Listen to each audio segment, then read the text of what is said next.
ዛሬ አንድ የቁርአን አንቀጽ እንመለከታለን። ስለ ቆዳችን አስደናቂ ነገር የሚነግረን ሆኖ እናገኘዋለን።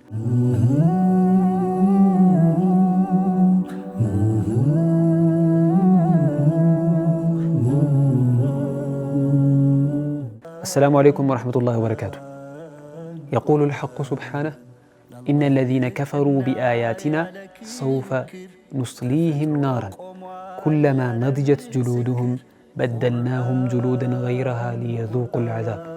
النزيا بآياتوቻችን የካዱ ሰዎች እሳትን እናቀምሳቸዋለን። ኩለማ ነضጀት ጁሉዱሁም ቆዳዎቻቸው በተቃጠሉም ጊዜ በደልናሁም ጁሉደን ገይረሃ ሌሎች ቆዳዎችን እንቀይርላቸዋለን። ለምንድነው ሌላ ቆዳ መቀየር ያስፈልገው? ሼኽ ዘንዳኒ ረሕመቱላሂ ዐለይሂ እንዲህ ይለናል። ለረጅም ዘመን የሰው ልጅ ሁሉም አካሉ ፊልም ያደርግ ይመስሏል። ሁሉም አካሉ የሚሰማው ይመስሏል። ዒልመ ተሽሪሕ ይህ የአናቶሚክስ እውቀት መጥቶ አይ እንደዛ እኮ አይደለም ቆዳችን ብቻ ነው ፊልም ያደርገው ብሎ እስኪናገር ድረስ ኤኒ ቦታ በውስጥም በውጭም ብትነካ የሚሰማን ይመስለናል ብሎ ያስቡ። ኤኒ ቦታ በውስጥም በውጭም ብንነካ ይሰማን ይመስለናል ይለናል። ዒልመ ተሽሪሕ ግን አይ ቆዳችን ብቻ ነው የሚሰማን። ለዚህ ደግሞ ለማስረጃ የሚያመጡት ለምሳሌ መርፌ ስንወጋ ካየን ቆዳችንን በስቶ እስኪገባ ብቻ ነው የሚያመን። ከዛ በኋላ ከገባ በኋላ ፊል እናደርግም አይሰማንም። ለዚህ ቆዳ ብቻ ነው ፊልም ያደርገው ይለናል ይላል።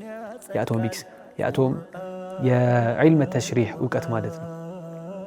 ይህ እውቀት ይህ ዘርፍ በጣም እያደገ ከመጣ በኋላ ግን በጣም በተደራጀና አሳማኝ በሆነ ማስረጃዎች ይህን ጉዳይ ያረጋግጣል። ከደረሱባቸው ነገሮች ውስጥ ምንድነው? ተድቂቅን የሰው ልጅ ቆዳ ውስጥ የተለያዩ ነርቮች እንዳሉና እነዚህ ነርቮች የተለያዩ ስሜቶችን እንደሚያስተናግዱ ይነገራል። አንዱ በፕሬዠር ፊልም ያደርጋል፣ በጫና ሌላው በንክኪ ብቻ ፊልም ያደርጋል፣ ሌላው ሙቀትና ብርድን ፊልም ያደርጋል። እነዚህ በቆዳችን ውስጥ ያሉ በሰውነታችን ውስጥ ያሉ ነርቮች የተለያየ ስሜት ነው የሚያስተናግዱት ማለት ነው። አስቡት አሁን አንድ በአላህን የከፈረ ሰው ጀሃነም ትገባለህ ስትለው አይ ጀሃነም ከገባን በኋላ እሳት እኮ ቆዳችንን ያቃጥለዋል ከዛ በኋላ ራሓ ነው ይልሃል።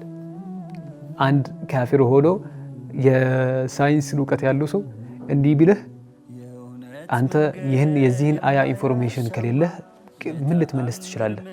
በጣም ትልቅ ወጥመድ ነው። ለዛ ነው አላህ መልስ ያዘጋጀላቸው።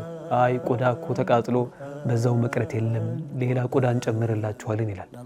ከዚህ አንቀጽ በላይ ግን እኔ የገረመኝ ሌላ የእሳትን ሁኔታ አላሁ ጀለ ወዐላ ሲገልጽልን በጀሃነም ውስጥ ያሉ ሰዎች ወሱቁ ማእን ሐሚመን ፈቀጠዐ አምዓአሁም ይላል።